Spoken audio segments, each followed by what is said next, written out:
Hari Om to everybody.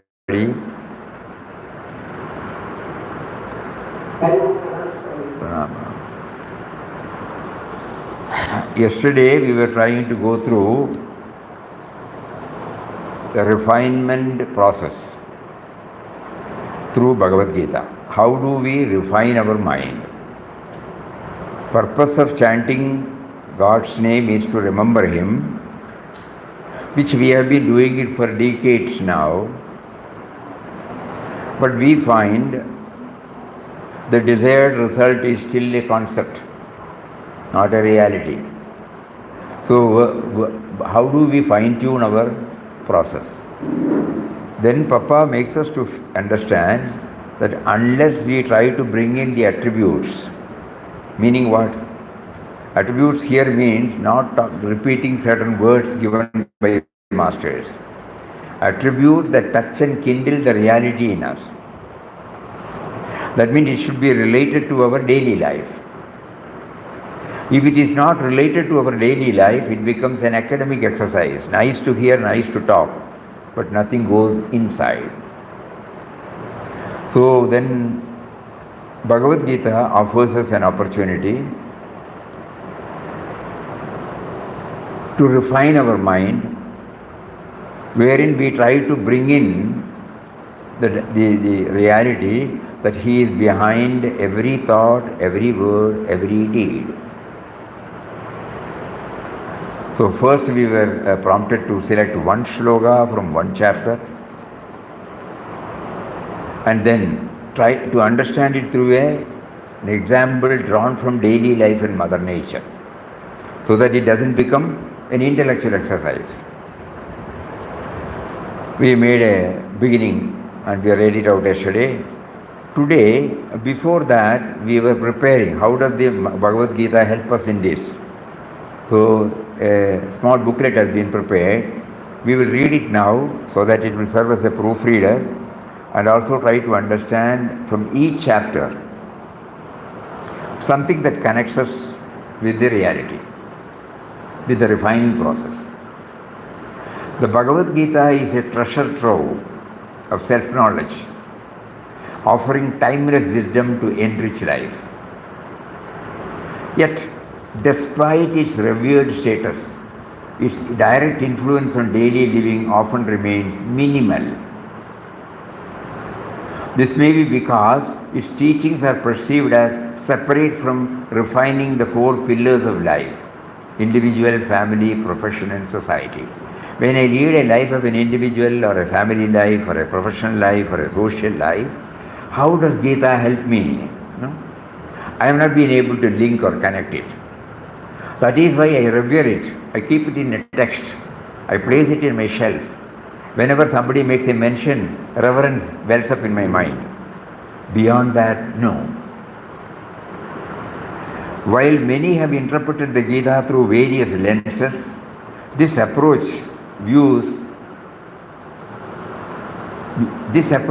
it not just as a scripture of knowledge, but as a practical refinery of the mind.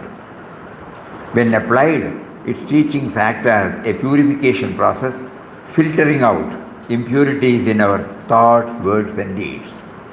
What then flows is clarity, harmony, inner peace, benefiting both the individual and the all of creation. This study explores the Gita as a timeless catalyst for transformation, deeply rooted in awareness of the Creator. That is important, deeply rooted in the awareness of Creator. Each of its 700 slokas was examined to identify guiding principles, leading to a structured framework for all 18 chapters. This was further refined through deep reflection, highlighting the key factors that purify the mind and illustrating them with real life examples. The inspiration of this book also comes from the teachings of Vinobaji, beloved Papa Swami Ramdas, Puja Swami Ranganathananji, Puja Swami Chinmayanandaji. By consciously refining our thoughts before they manifest as words and actions, we cultivate a life of ease, alignment and purpose, where challenges become stepping stones rather than obstacles. Refining the mind from crudity to excellence through the Bhagavad Gita.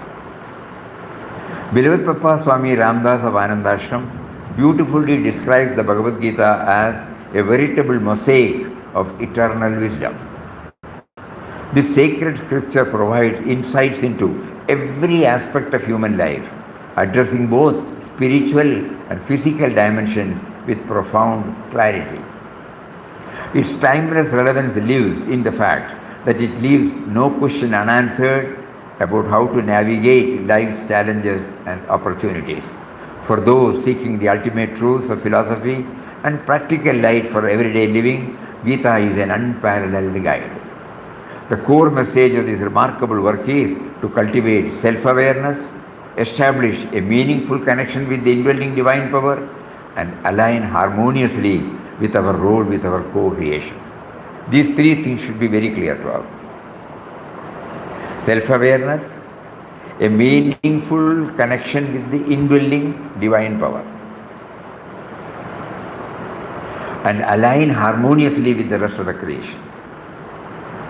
Family life, professional life, social life. The ancient rishis, often regarded as spiritual scientists, delved deeply into the eternal wisdom and uncovered profound truths which they compiled into the extensive teachings of the Upanishads. To make these teachings more accessible to the masses, their essence was distilled and presented in the form of Srimad Bhagavad Gita. This is evident from the following Dhyana Shloka. Sarvopanishado gavo dokta gopala nandanaha partho vatsa sudhir bhokta dugdam gidamrutam mahate. All the Upanishads are the cows, milkman is Lord Krishna, Arjuna is the calf, men and women of purified intellect are the drinkers, and the supreme nectar Gita is the milk. Bhagavad Gita and our life. The allegory of Kurukshetra battlefield brings the Gita's teachings to our very life. This battlefield is not just a historical or a mythical setting, it represents the inner struggles we face every day. Lord Krishna, the charioteer and guide, symbolizes the indwelling reality, the divine wisdom within us.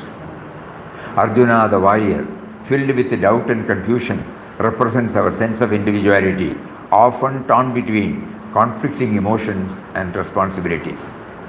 The Kauravas are the negative forces within us, greed, anger and pride that pull us down. In contrast, the Pandavas symbolize positive virtues such as truth, courage and compassion. The Kurukshetra is the world within and without, a stage where these forces clash. Significance of numbering the chapters as 18. While exploring the significance of the Bhagavad Gita having 18 chapters, an insight emerged. Though there is no definitive scriptural authentication for interpreting, that an individual consists of 18 elements, 5 organs of perception, 5 organs of action, 5 vital layers, along with the mind and intellect and the sense of individuality. These layers veil our true life, the Atman, the ever-present spirit. The very structure of the Gita can be seen as a guide to transcend these coverings and realize our divine essence. In this connection, Papa's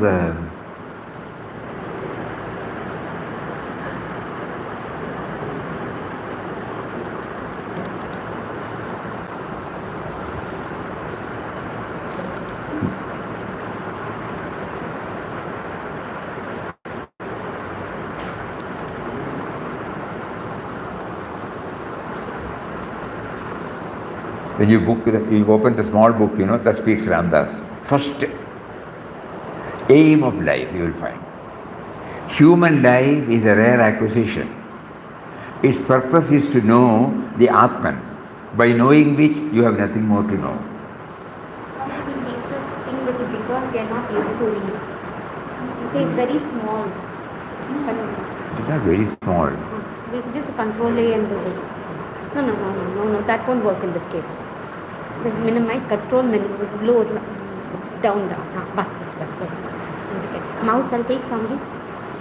Not necessary, no. They can't. Sorry.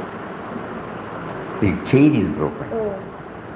That we can come back again, no? Oh. Because we are not reading. We leave it. We are not reading.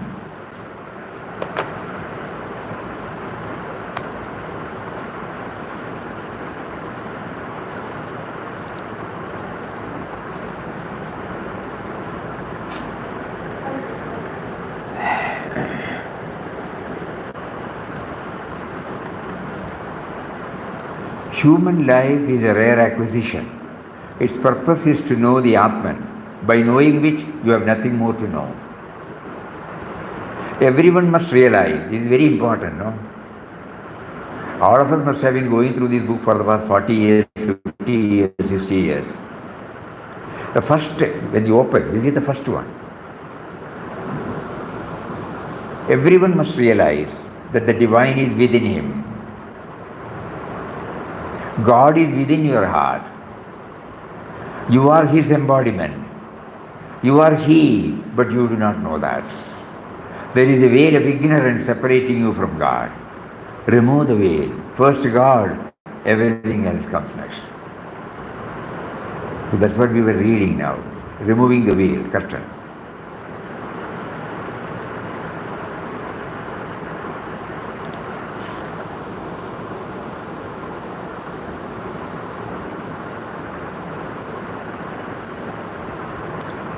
These layers veil our true self, the Atman. These 18 factors. What are they? The 5 organs of action, 5 organs of perception, 5 vital layers, mind, intellect, and a sense of individuality. These veil our true self, the Atman, the ever-present spirit. The very structure of the Gita can be seen as a guide to transcend these coverings and realize our divine essence. All these organs of perception, organs of action, the vital layers, the mind, the intellect, becomes activated only because of the self within, whom Papa names it as the subtle and mysterious power, whom he named it as Ram. A striking parallel can be seen in the Shabarimala temple in Kerala, where millions of devotees ascend 18 steps before reaching the sanctum sanctorum of Lord Ayyappa. Each step represents a stage of purification, where the devotee carries 2 bundles, one containing an offering of ghee for the Lord and the other carrying basic material requisites. All after covering the 18 steps and by placing both before the Lord, one symbolically surrenders worldly attachments and aspires to become one with him. Similarly, the Gita invites us. It can be the next one. Similarly, the Gita invites us to refine every aspect of our being, ultimately dissolving the sense of me and mine to recognize the omnipresent spirit. You can break it. Similarly, it should not become a part of the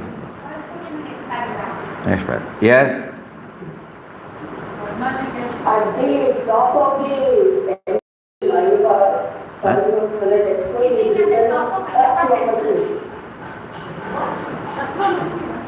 it is there. Tattvamasi is there. As before we start climbing the 18 steps, there's a big board. Tattvamasi will be there. You are that. You are not what you assume yourself to be. No, you are that. Anyway, resonant call of the Bhagavad Gita. Through the first stanza, the Bhagavad Gita drives us to discover that every problem faced by us stems from not rising from me and mine. Everybody will remember the first sloka. Dharmakshetre Kurukshetre.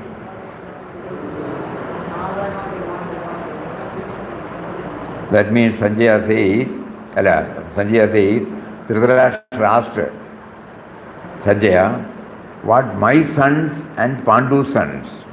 That is the first. And the last one is wherever there is Lord Krishna and wherever there is Arjuna, there will be only success and prosperity. So these two put you together. So starting from me and mine, my sons, he was the emperor, he could have given 5. Finally, Lord Krishna came as a mediator and they were about to settle for 5 houses. But Duryodhana said, nothing doing. He could have said, you give 5 houses. Then the whole thing would not have come. That is one part. Another part is God willed that it should happen. That is why he motivated Shakuni and influenced Duryodhana not to heed this, because the Bhagavad Gita will not come out, So that is another aspect. So through the first stanza, the Bhagavad Gita drives us to discover that every problem faced by us stems from not rising from me and mine. And the last stanza assures us that when we experience that He is the indwelling reality, who is behind all our thoughts, words and deeds, we will enjoy happiness, peace, prosperity, born out of the guidance from Him. Yatra Yogeshwara Krishna. Beloved Papa provides a profound key to unlock the treasures of the Gita. He says, behold divinity in every aspect of this world era. Verily, it is He at play in all beings and creatures.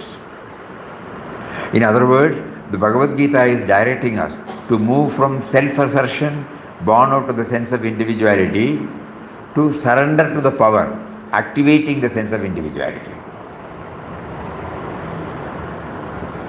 Aim of life, just we read our Papa's, same word. Now we are governed by, swayed by, influenced by, conditioned by the dictates of the sense of individuality, me and mine. Whereas He is within us.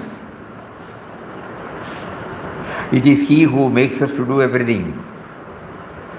So that is the clarion call.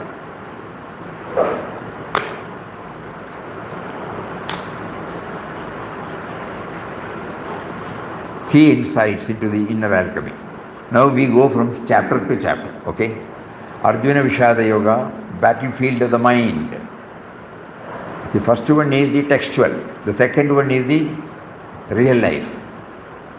So first is Arjuna Vishada Yoga, it is titled, but when we look at it, it is the battlefield of the mind. Key theme, delusion born out of me and mine, and the vague idea of the role of God in our life. Vague idea. We don't deny, but we are not very clear. Just like all of us now. Every venture seeks to capture attention, highlight a need, and present a solution. Bhagavad Gita too begins with an effort highlighting the necessity of refining the mind. Chapter 1 sets the stage, showing us the battlefield of Kurukshetra as a metaphor for the mind in turmoil. It presents the inner chaos of Arjuna, reflecting our own dilemmas, which faced with conflicting thoughts, attachments, and self-identity.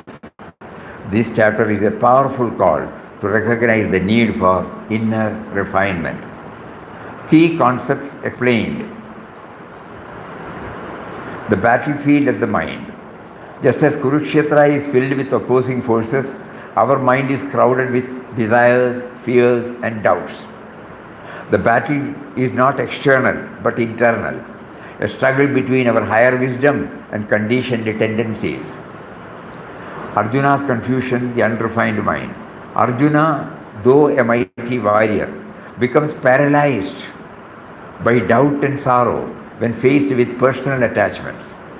This represents a mind clouded by emotions, preventing clear perception.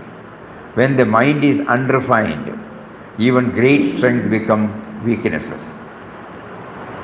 The weight of me and mine. Arjuna's sorrow stems from excessive identification with family and relationship. The ego thrives on possession, my people, my role, my duty. And then when these attachments dominate, clarity is lost. This chapter reminds us that refining the mind requires transcending the me and mine. Application through refinement. Awareness of inner battles.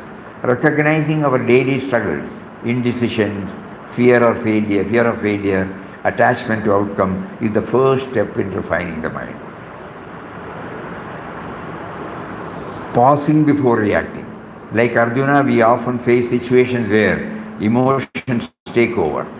Instead of acting impulsively, a refined mind pauses, reflects, aligns actions with higher wisdom, surrendering the burden of ego.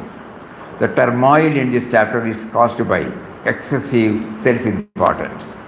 Refinement comes when we surrender our sense of doership, allow wisdom to guide us. Illustrative anecdotes.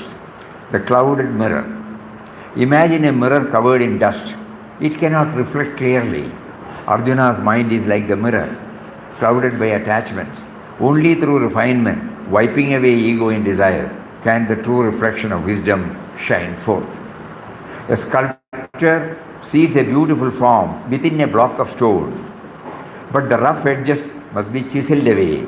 Arjuna, like the raw stone, must undergo refinement before realizing his true potential. Conclusion. Chapter 1 reminds us of the urgent need for refining the mind. It shows us the unrest that arises when emotions and attachments take control, urging us to pause and seek inner clarity. By recognizing our inner battlefield, we take the first step towards transforming our thoughts, words, and deeds into instruments of peace and wisdom. This chapter prepares us for the teachings that follow, leading us from confusion to clarity, from restlessness to refinement. So, what is the,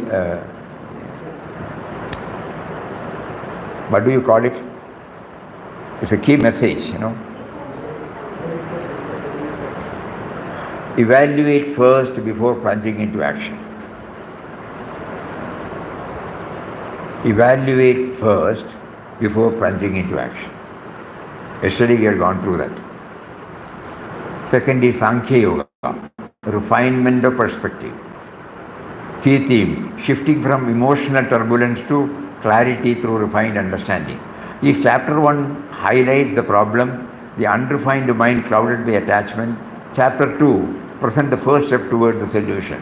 Here Krishna begins his teachings by refining Arjuna's perspective. Instead of allowing emotions to dictate actions, Krishna introduces the wisdom of Sankhya Yoga, urging Arjuna to recognize the eternal nature of the self and the impermanence of the world.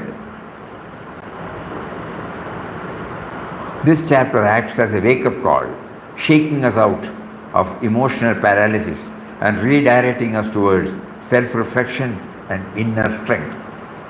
It teaches that true wisdom lies in refining our understanding, leading to clarity in thought, word, and action. The imperishable self versus the changing world. Arjuna grieves for the loss of his loved ones, failing to see that the true self is beyond birth and death. Krishna refines this understanding by explaining that the body is temporary, but the self is eternal. This shift in perception is the first step in freeing the mind from sorrow. Unshaken mind, equanimity in action. An unrefined mind reacts to praise and criticism, success and failure. Krishna introduces the concept of Sthita Prajna, one who remains steady in wisdom, unaffected by external circumstances. Refinement means learning to act without attachment to outcomes, dedicating all efforts to the divine. Karma Yoga, refining. Arjuna is taught that inaction is not the solution.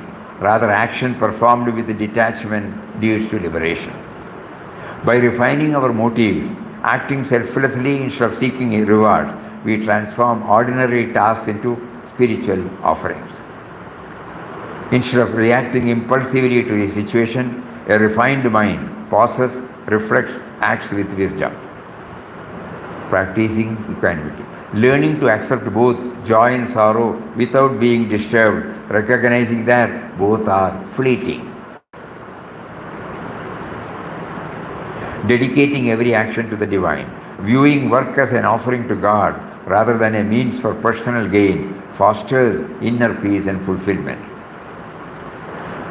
Rahul, an architect, was anxious about a promotion. His mind wavered between excitement and fear. When he started viewing his work as an offering, Rather than a race for rewards, he found peace. He focused on excellence rather than outcome, making his work more fulfilling. Meera, a homemaker, once saw household work as a burden. After learning about Karma Yoga, she shifted her perspective, seeing every task as service to the divine. This refinement transformed her daily routine into an act of devotion, filling her with joy. These examples show that refining our understanding changes the way we experience life. A purified mind finds peace in action, not escape from it. Chapter 2 serves as the blueprint for refining our perspective. It shifts us from identifying with fleeting emotions to realizing our eternal nature. When we refine our thoughts by surrendering personal attachment, we experience clarity, strength, and peace. As Krishna declares, you have the right to perform your duty, but not to the fruits of your action. When we embrace this truth, refinement becomes our way of life, and every action becomes a step towards inner freedom. Stay even-minded in all situations. Entire thing we may forget, but this key word if we remember. The first one was evaluate before plunging into action. Second one is stay even-minded in all situations. Karma Yoga, refining action through selflessness. Transforming action from self-centered effort to divine offering. After refining Arjuna's understanding in chapter number 2, Krishna now focuses on refining his approach to action. Arjuna is still caught between the pull of duty and the desire to escape action. Krishna explains that true refinement does not lie in abandoning work, but in transforming it into a spiritual process. Karma Yoga teaches us how to act without being entangled.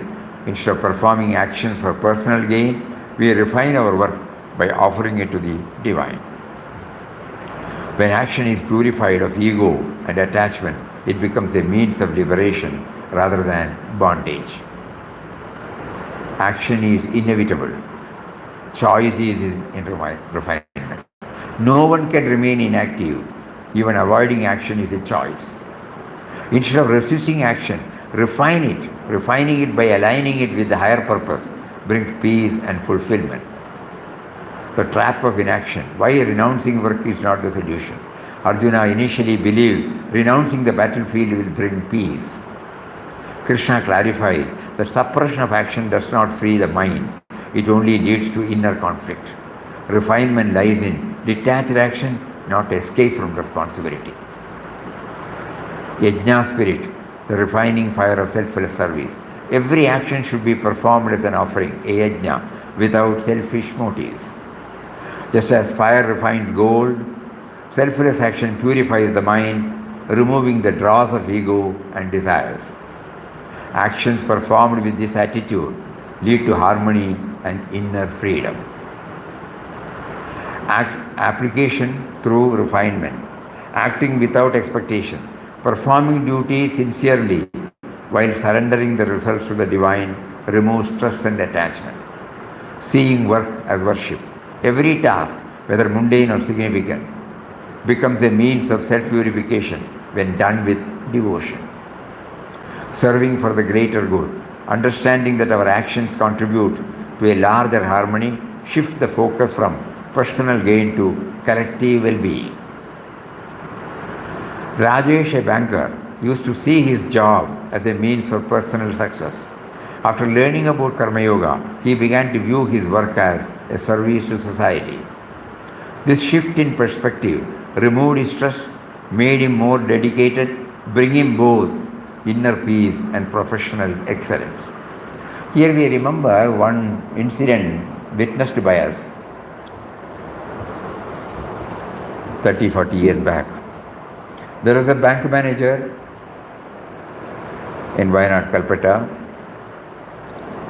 When the banks were nationalized, the government brought that all the small people, up to 5,000 rupees they can give loans.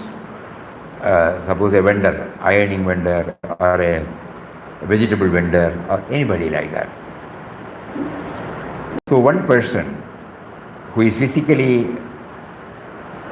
not able to walk on force only, he applied for the loan for buying an iron and a small, what do you call that? A wooden cover to do this, He will sit on a raised platform and do this. So he was sanctioned 5,000 rupees.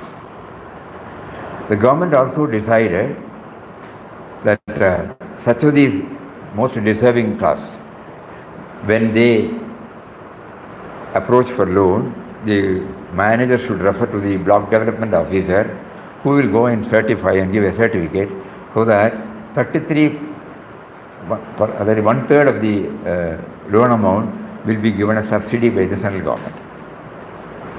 And no interest, they have to pay back in, say, 15 or 20 installments, which they can easily do that. A very broad idea. So when I went there, this person was there in all force. He said the block development officer is asking bribe from this person. Then only he will sanction the subsidy. You are getting free subsidy, give me 50%. You can just imagine. 1/3 of 5,000 rupees, 1,600 rupees. 800 rupees you have to give to him. The manager, a very conscientious, very loving person, he immediately said, don't pay a pie. And every month the collector will call for a meeting where all these problems will be sorted out. So he said, I will take it up. Immediately when the collector came, he put up this. Collector immediately lost his temper. He called the BDO on phone and suspended him on phone. Immediately the BDO came rushing and apologized, and everything was sorted out. Why we remember, the manager of the bank, he took it as a karma yoga. The other person did not view it as a karma yoga. Rajesh, a banker, used to see his job as a means for personal success. After learning about karma yoga, he began to view his work as a service to society. This shift in perspective removed his stress and made him more dedicated, bringing him both inner peace and professional excellence. Like that we should link. Then only Gita will go inside us, otherwise it will remain as a text. Leela's approach to family responsibility. Leela, a mother of two, felt overwhelmed by household chores. When she started seeing her work as a sacred duty rather than a burden, her exhaustion turned into contentment. She realized that refining her intention turned daily responsibilities into acts of love and service.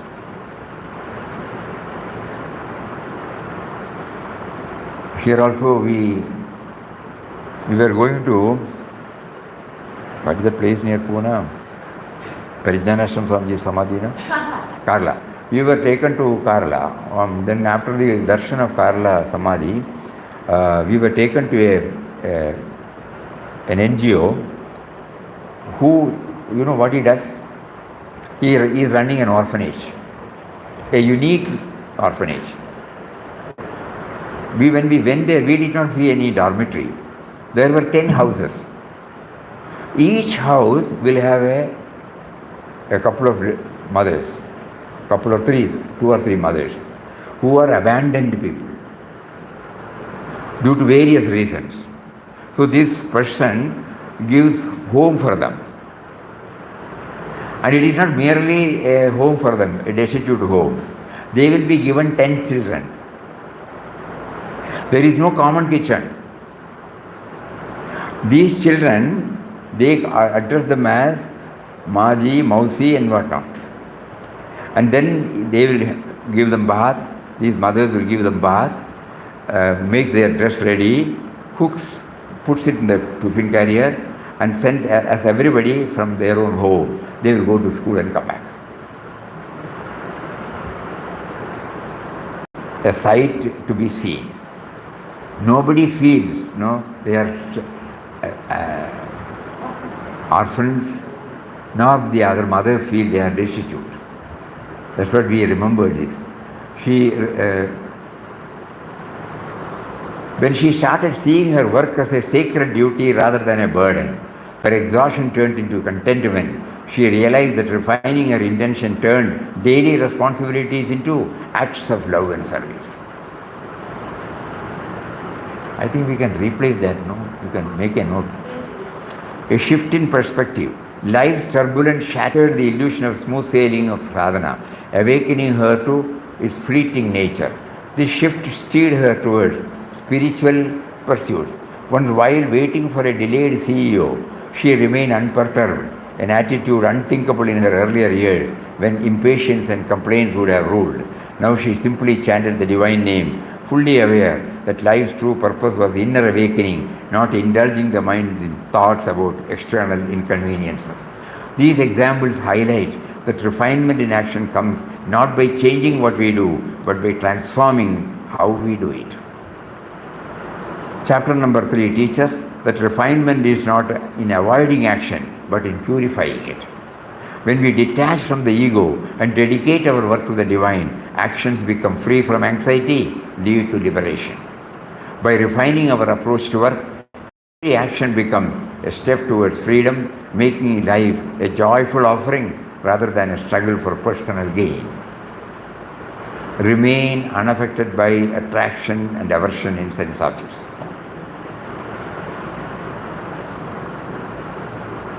Jnana Karma Sannyasa Yoga, refining action through knowledge.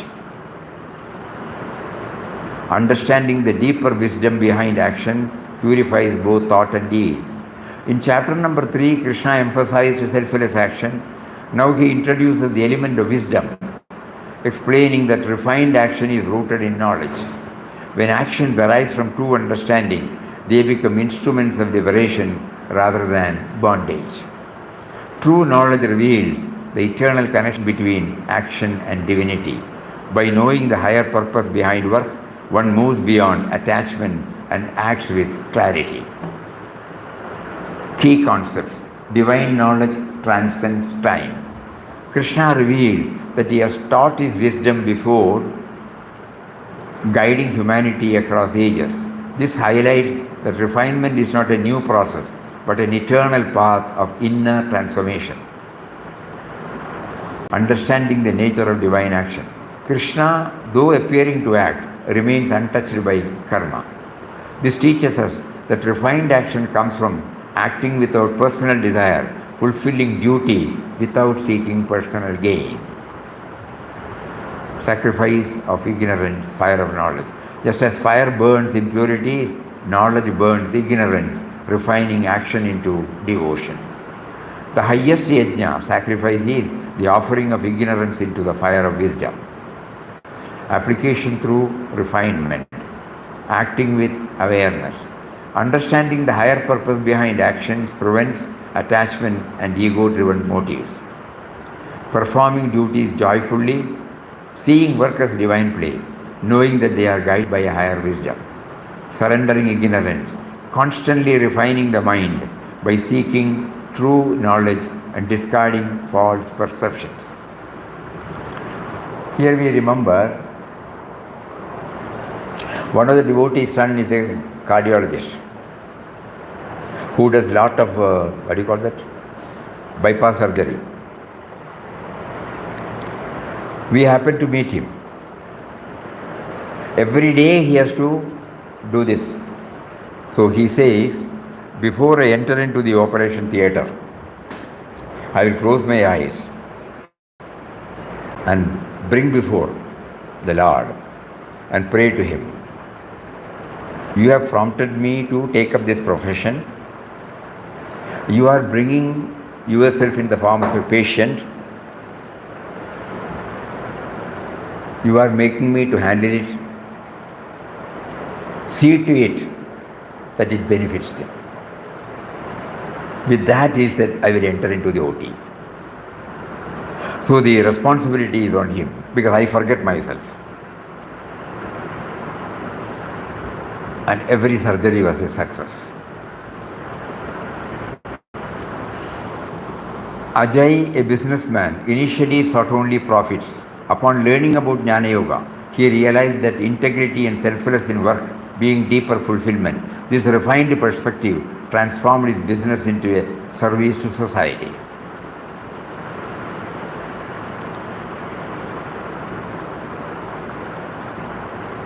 The other day we were sharing, for the sake of those who are hearing for the first time, in our place there was a Gandhian who was also having a shop, and khadi clothes were also sold there. So whenever we go there, suppose it is January month or October or August, he will just ask us, is it urgent today? Why? Why don't you buy it after 10 days? 33% rebate will be there. Because for Independence Day, Republic Day, Gandhiji's Martyrs Day, and October 2nd, on those days, I don't know now, 33% subsidy will be given by the government. This person, instead of asking for business, he will say, if you can wait, you please. That means service. Then humility in service is a lesson in true giving. While on a pilgrimage to Vrindavan during peak summer, Sri Ram Agarwal saw a middle-aged man joyfully serving water to thirsty pilgrims. Moved by his selfless service, Agarwalji offered him money, but the man politely declined despite repeated requests.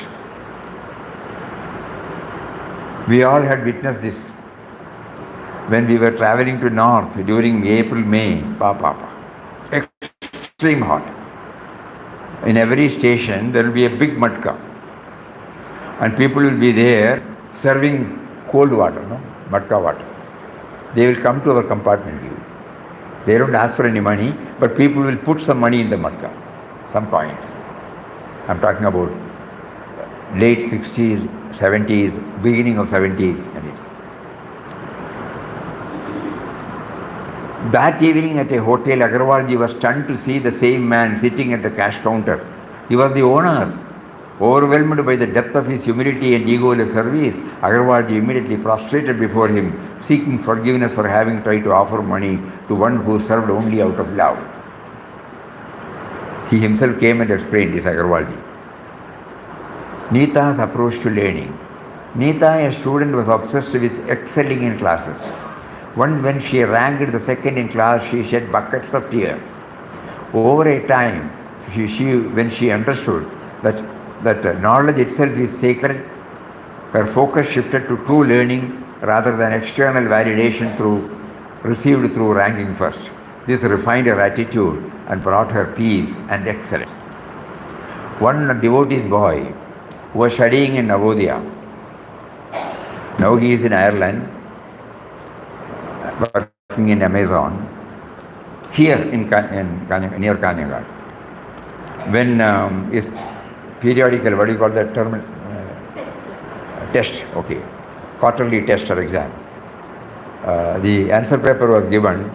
He became number 2, but when he became number 1, sorry. He topped the class. But when he went through the answer sheet, there was a totaling error of the marks. He was given 2 or 3 marks more. Immediately he took it up with the teacher. The teacher was stunned. Because if this is corrected, he will become only 2nd or 3rd. So she asked him. He said, no, mistake has to be corrected. She couldn't contain herself. She went to the principal. Principal was stunned. Immediately he called him and asked. So then he said, no, error is subjective. I don't want. And that immediately the principal telephoned to his father. Father rushed in. He knew about it. You know what the father asked? What father told him? If you had scored 100%, I would not have given you, because that is the purpose for which you are coming here. But when you refuse to accept what is not yours, you can name anything I will give. Boy is in Ireland. So, over a time, when she understood that knowledge itself is sacred, her focus shifted to true learning rather than external validation. That's why we remembered. Received through ranking first. Yes, so see how Gita is entering into us, A smile that transformed a life. While traveling, Peace Pilgrim was invited into a tavern by a saloon keeper. As she ate, he asked, "How do you feel in a place like this?" "I know all human beings are God's children. Even when they don't act that way, I love them for what they could be." As she left, a man holding a drink caught her eye. Surprised by her smile, "I thought you wouldn't even speak to me. I am not here to judge. I am here to love and serve."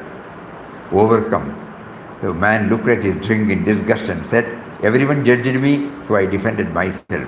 You did not judge me, so now I judge myself. I have wasted my life on liquor and hurt my family." She placed a hand on his shoulder. "You are God's child, and you could act that way." The man stared at his drink before smashing the glass. "I swear I will never touch this again," he declared, walking out. A year later, news came. He had kept his promise, found work, reconciled with his family, joined the church. These stories show that wisdom refines action, making it a liberating force rather than a burden. Chapter 4 teaches that action without wisdom is mechanical, while action guided by knowledge is liberating. True refinement happens when we perform work with awareness of its divine connection. As Krishna states, one who sees inaction in action and action in inaction is wise among men. By refining our understanding, every action becomes a step towards self-realization. Engage fully in actions while staying detached. Karma Sannyasa Yoga, refining detachment. Key theme: true renunciation is not external but an inner refinement of attachment. Introduction. Arjuna, confused between renouncing action and performing selfless work, asked Krishna which is better.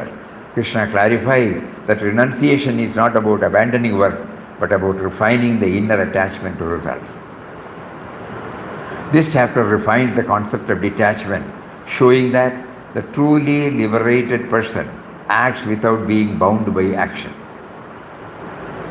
Key concepts explained. Renunciation in action, not in avoidance. Both the renunciate and the selfless worker reach the same state of liberation. The key lies in refining the attachment to results rather than avoiding action itself. Papa used to mention as karma yoga and karma sannyas. When he changed over to the white clothes, when he was asked by devotees when he was on foreign tour, he brought this word. He preferred karma yoga to karma sannyas. The enlightened being knows that the true self is untouched by action. This shift in understanding refines the doer's perspective, leading to peace amidst all work. Equanimity, a sign of a refined mind. A person of refined wisdom sees all beings equally, whether friend or foe. This detachment brings an unshakable inner peace.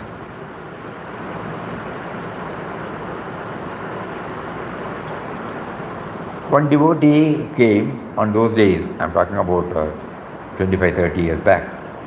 So every time when he comes, he will give one kit a kit containing rice, mom, tur, oil, sugar, everything. All these things will be packed in one bag. It will be given. The people, when they come to know, it will be a big queue. It will go beyond our arch. So they will come, and he and his family people used to distribute. After some time, a well-meaning person, of course, not with any bad intention, he went and whispered into the devotee, ears of the devotee, that people from the same family are coming in the same queue. I was near him. You know what he immediately replied? Ours is to give, that's all. God makes us to give, God arranges everything, God brings them here. They are ends. So the intellect is not allowed to work. A person of refined wisdom sees all beings equally, whether friend or foe. This detachment brings an unshakable inner peace. Application through refinement, letting go of personal gain, performing duties without personal expectation fosters true detachment. Seeing beyond appearances, viewing life from a higher perspective prevents attachment to temporary joys and sorrows. Viewing life from a higher perspective. Serving without ownership, acting as an instrument of the divine rather than a doer, dissolves ego and brings peace. Suresh's decision making. Suresh, a manager, struggled with making unbiased decision. When he adopted detachment, focusing on fairness rather than personal benefit, he became a more effective leader. Maya's shift from possession to contribution. Maya, a writer, was possessive about her work. When she learned to write as an offering rather than for recognition, she experienced joy in creativity without anxiety. A devotee who is a very renowned dancer in Bangalore, she used to come here, and once she asked whether we can have a performance in the ashram. Then we said not in ashram. So we arranged for such a program in the nearby temple. People were informed, a good audience were there, and she said, you should come. Normally we don't go for this, but because of her, she went. We went there. And we could see that she was not seeing us while she is on dancing. So after she came out, I asked, what is your mindset while dancing? So for example, they were singing Krishnani Begana Baro. Actually, when she looks, eyes are open, but she is only seeing Krishna there. Come on, please come quickly. This is the wording. So that means merging yourself with the act, forgetting about everything. Suresh, Maya, a writer person, Suresh, a manager, struggled with making unbiased decisions. When he adapted detachment, focusing on fairness rather than personal benefit, he became a more effective leader. Maya Shift, a writer, was possessive about her work. When she learned to write as an offering rather than for recognition, she experienced joy in creativity without anxiety. These examples highlight that refined renunciation is about letting go internally while continuing to act externally. That's why we remember. Letting go internally while continuing to act externally. Chapter 5 refines the idea of detachment not as an inaction, but as performing duties without clinging to outcomes. As Krishna states, the wise see no difference between renunciation and selfless action. Both lead to liberation. When detachment is refined, work becomes effortless, joyful. Act as an offering to Him, free from attachment. One more we will. Okay. Chapter 6, Dhyana Yoga. Refining the mind through meditation. The practice of meditation purifies the mind, making it an instrument of divine realization. After refining action and detachment, Krishna now teaches the importance of refining the mind through meditation. A restless mind prevents true wisdom from taking root, but a refined and steady mind becomes a gateway to inner peace and realization. Meditation is a process of purifying thoughts, detaching from distractions, focusing on divine presence within. Discipline of the mind. A refined mind is steady, free from wavering between extremes of happiness and sorrows. Meditation helps refine the mind by bringing it under conscious control. Krishna teaches that neither extreme austerity nor indulgence leads to success in meditation. A balanced approach, moderation in eating, sleeping, activities ensures a steady mind. Meditative stage. The highest refinement is realizing oneness with the divine. A yogi who sees the same divine presence in all beings, a yogi who sees the same divine presence in all beings attain true peace. Application through refinement. Regular meditation, setting aside time for stillness, refines the mind and brings clarity. Practicing detachment from thoughts, observing thoughts without identifying with them fosters inner peace. Seeing the divine in all, recognizing unity in diversity, purifies perception and removes divisions. You might be remembering, every month we are now having a full day Mauna session. In that Mauna session, all these things are being touched in almost the same way. There are about 3 or 4 sitting sessions, walking meditation, sitting meditation, seva meditation, so in which we try to do this refining process. Illustrative anecdotes. Ramesh, a teacher, practiced daily meditation. Over a time, he noticed that his reactions to challenges softened. He handled the situations with greater clarity and patience. This anecdote makes us aware of the importance of remaining centered in the divine while acting.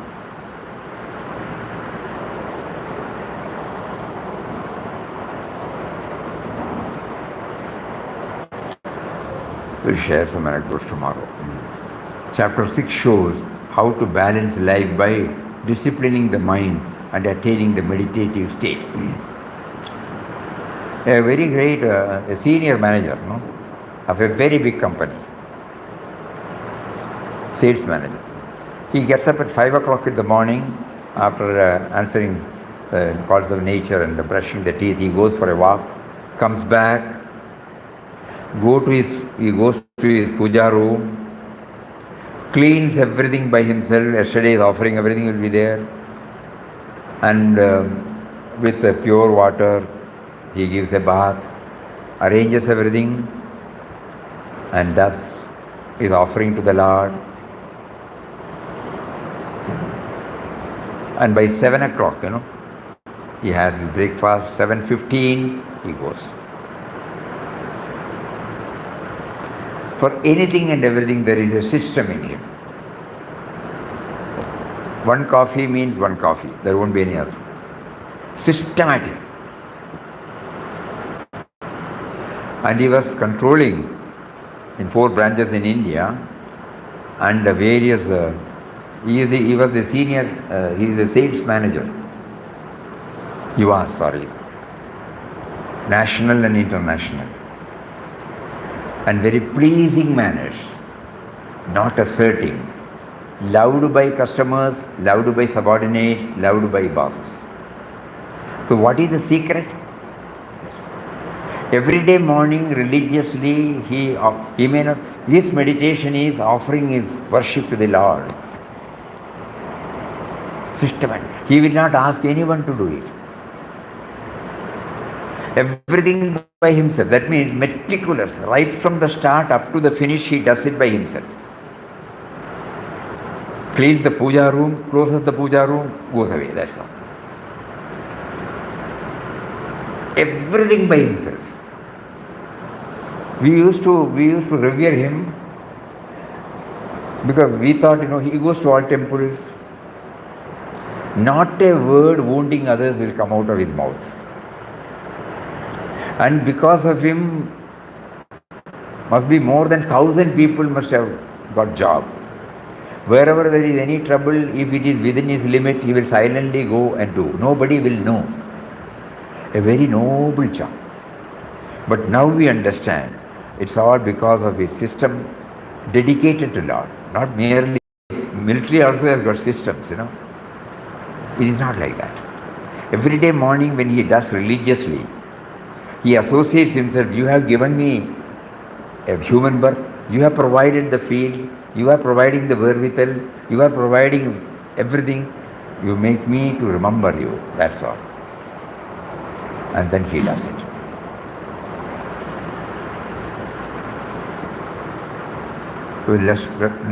Next series of chapters we will take it up tomorrow. So this is the idea.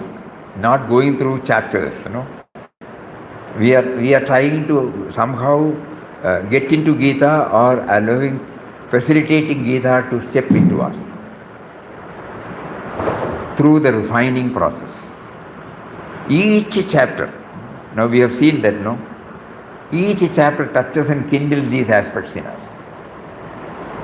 There should be some instrumental cause for touching and kindling. So here, Bhagavad Gita. Let's say Papa used to say every day one chapter at least, one shloka we should read, or one chapter. He used to say that. We should read again and again and again. The purpose is this, when Puja Mata wanted us to read 11 times In Quest of God, 14 times or 11 times? 11 times. The purpose is that we should identify the impersonal aspect of Papa. Made it very clear. At least not that you will realize Papa, but you will have started going to the impersonal aspect of Papa.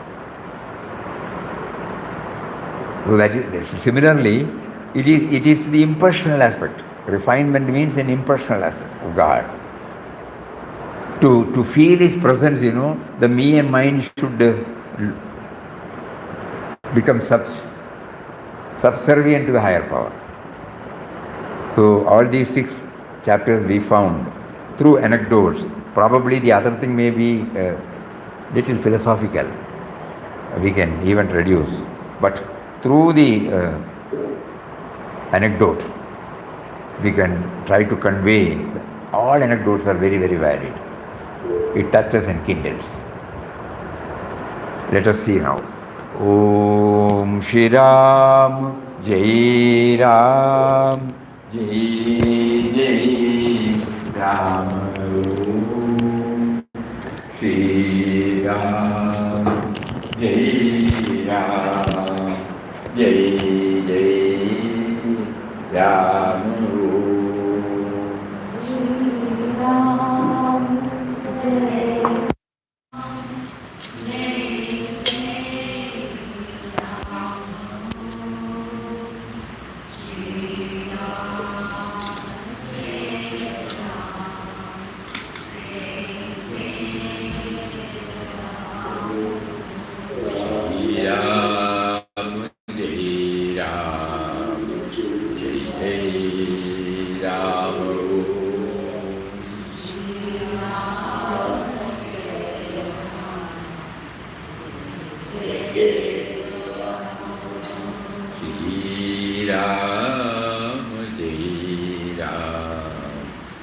Jai Jai Rama. Om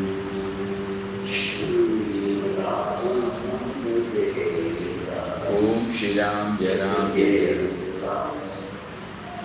Shri Ram Jai Ram Jai Ram. Hari Om. Hari Om.